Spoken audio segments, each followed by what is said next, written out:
তাণ্ডবের ট্রেলার দেখে আমার মাথা নষ্ট হয়ে গেছে। সাকিব ভাইয়াকে আসলে আমি মুখে আসলে বলে বুঝাতে পারবো না। এখনো বরবাদের ধুনেই আছি। আমি বরবাদ অনেকবার দেখে ফেলেছি। সিনেমা নিয়ে বলবো আমি একটা বড় একটা কাজ করেছি, বাট এটা আমি এখন ডিসক্লোজ করতে চাচ্ছি না বিকজ আমার পারমিশন নেই।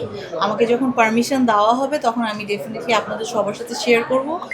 ঈদের জন্য আমি বলবো আমার রিসেন্টলি একটা 7 পর্বের নাটকের শ্যুট করা হয়েছে আর একটা সিঙ্গেল নাটক করা হয়েছে ফর কোরবানি ঈদ। আর তাছাড়া বিভিন্ন নাচের প্রোগ্রামগুলো করা হচ্ছে। আমি রিসেন্টলি ডান্সের কভারও শ্যুট করছি, সো ঈদ স্পেশাল একটা ডান্সের কভার থাকবে আমার। আর একটা টিভিসির কাজ করা হয়েছে, এটা ইনশাল্লাহ ভেরি সুন আপনারা দেখবেন। লাস্ট কোশ্চেন, কিছুদিন আগেই আপনি অ্যাওয়ার্ড অনুষ্ঠানে গিয়েছিলেন, বাংলাদেশের অন্যতম একটি অ্যাওয়ার্ড অনুষ্ঠান, এবং সেখানে আপনি একজন গুণী মানুষের খুবই কাছে বসেছিলেন এবং তার পারফরমেন্স দেখেছেন। আপনি সহজ করে বলতে গেলে শাকিব খানের পারফরমেন্স দেখেছেন।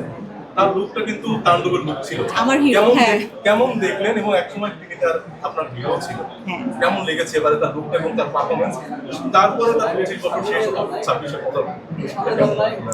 সাকিব ভাইয়াকে নিয়ে আমি বলবো, সাকিব ভাইয়াকে আসলে আমি মুখে আসলে বলে বুঝাতে পারবো না। হ্যাঁ, definitely he is a mega star, he is our superstar. সে এখন আমাদের বাংলাদেশের একজন এত বড় হিরো হয়ে আমাদের পুরো বাংলাদেশটাকে রিপ্রেজেন্ট করছে।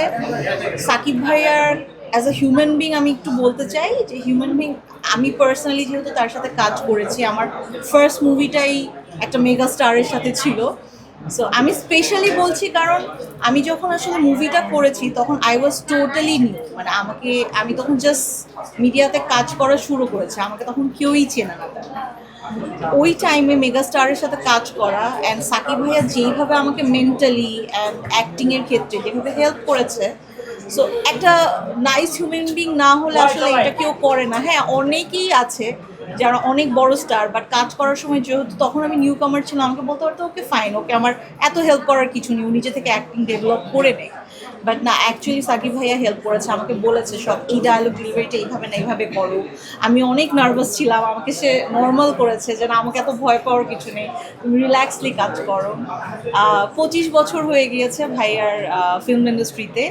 আমি দোয়া করবো ভাইয়ার আরও অনেক অনেক বছর এরকম কেটে যাক, আরও অনেক সুন্দর সুন্দর মুভি আমাদেরকে উপহার দেখ। অ্যান্ড ভাইয়া বলছিল যে এটা ভাইয়ার সেকেন্ড ইনিংস। সো সেকেন্ড ইনিংসটা যেভাবে শুরু হয়েছে ধামাকার সাথে, আমি প্রিটি শিওর চ্যালেঞ্জ করে বলতে পারি, এটা আমি পার্সোনালি চ্যালেঞ্জ করে বলতে পারি, তার সেকেন্ড ইনিংসে সে এরকম ধামাকা দিয়ে শুরু করেছে। এর কয়েক বছর যাওয়ার পর সাকিব খান যে কোন লেভেলে যাবে এটা আসলে কল্পনার বাইরে। তাণ্ডব নিয়ে আমার এক্সপেকটেশন অনেক হাই বিকজ আমি এখনো বরবাদের ধুনেই আছি। আমি বরবাদ অনেকবার দেখে ফেলেছি, আমার ফ্যামিলি নিয়ে, আমার ফ্রেন্ডস নিয়ে, আমার মেয়েকে নিয়েও আমি গিয়েছিলাম। সো তাণ্ডবের ট্রেলার দেখে আমার মাথা নষ্ট হয়ে গিয়েছে। আমি বলবো সাকিব ভাইয়ার acting pattern day by day এত ডেভেলপ হচ্ছে, অ্যান্ড ট্রেলারের কিছু ফুটেজ দেখে আমার মনে হচ্ছে যে না, এটা সামথিং ডিফারেন্ট কিছু একটা হবে, অ্যান্ড এটা আমার দেখতে হবে। সো আমি ইগারলি ওয়েট করছি যে এটা কবে রিলিজ হবে আর আমি দেখবো।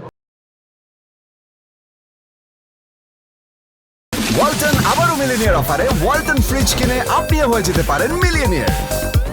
মিলিনিয়ার ছড়াছড়ি দেশ জুড়ে, এটা শুধু ওয়ালটনই পারে।